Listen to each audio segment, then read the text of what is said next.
बाल संत दीपेश जी मदनगीर से ये महात्मा भी विचार रूप में सदगुरु के समक्ष अपने भाव साझा करेंगे। साध संगत जी प्यार से कहना। साध संगत जी, रामचरितमानस में एक चौपाई आती है जब भगवान राम जी माता शबरी को ज्ञान दे रहे थे। मम दर्शन फल परम अनुपा जीव पावनित सहज स्वरूपा। अर्थात भगवान राम जी कह रहे हैं कि हे शबरी, मेरे दर्शन करने से यह सुंदर फल मिलता है कि जीव पावनित सहज स्वरूपा, कि जीव अपने ही सहज स्वरूप को पा जाता है, यानी जान लेता है। मम दर्शन यानी मेरे दर्शन। अब क्या भगवान राम जी इस शरीर के बारे में बात कर रहे हैं? नहीं, बल्कि भगवान राम जी इस परमात्मा के बारे में बात कर रहे हैं। मम दर्शन फल परम अनुपा। अब बात आती है कि परमात्मा होता कैसा है, इसकी परिभाषा क्या है, इसकी पहचान क्या है। युगों युगों से संत महात्मा इसकी परिभाषा बताते आ रहे हैं। मुंडकोपनिषद में ऋषि अंगिरा जी ने बताया, यत् दृश्यम ग्राम गोत्रम वर्णम चक्षुश्रोत्रम तत्पाणिपादम नित्यम भूम स्वर्गतम सूक्ष्म तद्व्यम यद भूतयोनि परिपश्यन्ति धीरा। यानी कि दृश्यम जिसे इन आँखों से देखा ना जा सके, अग्राम जिसे पकड़ा ना जा सके, अगोत्रम जिसका कोई गोत्र नहीं है, अवर्णम जिसका कोई रंग नहीं है, चक्षुश्रोत्रम आँख और कान नहीं है, तत्पाणिपादम हाथ पैर से रहित है, नित्य है, विभूम है, स्वर्गतम है, सर्वव्यापी है, अजर है, धीर पुरुष इसको हर जगह देखते हैं। त्रेता युग में गुरु वशिष्ठ जी ने समझाया, बिन पग चले सुने बिन काना, कर बिन कर्म करे विधि नाना, आनंद रहित सकल रस भोगी, बिन वाणी वक्ता बड़ जोगी।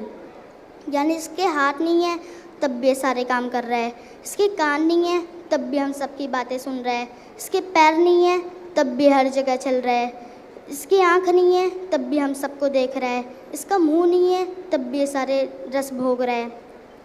द्वापर युग में भगवान कृष्ण जी ने भी समझाया, नैनम छिदन्ते शस्त्राणि नैनम दहति पावका नाचनम कलंदितापो न शोषिति मारुता। यानी कि इसको किसी भी शस्त्र से काटा नहीं जा सकता, अग्नि जला नहीं सकती, वायु सुखा नहीं सकती, पानी भिगो नहीं सकता। बाबा कबीर जी आए, उन्होंने भी बताया, पानी से पैदा नहीं नाहे धरे शरीर, अन्न आहर करता नहीं ताका नाम कबीर।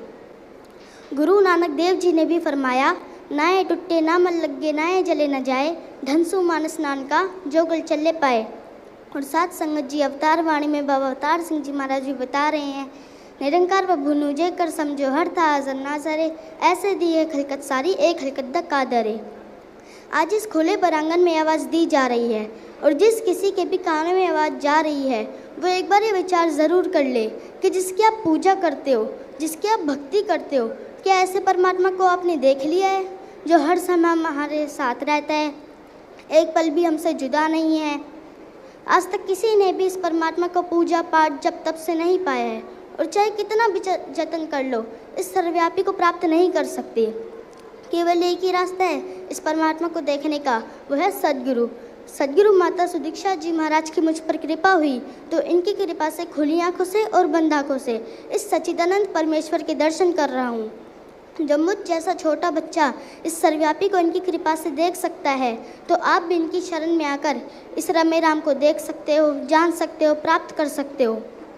आज ये मौका है, यह आवाज़ भी दी जा रही है, जिसे देखने को है मुस्ताक आंखें वही आज महफिल सजाए हुए हैं, चले आओ बेखौफ दीदार वालों, खुदा आज घूंघट उठाए हुए हैं।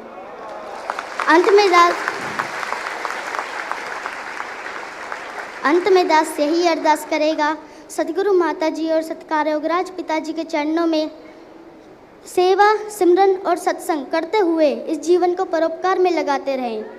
और हे भगवान, आपने मुझ पर कृपा की, इस निरंकार की गोद में बिठाया, आपका बहुत बहुत शुक्रिया। अरदास प्रार्थना कबूल करना जी। साथ संगत जी प्यार से कहना, धन निरंकार।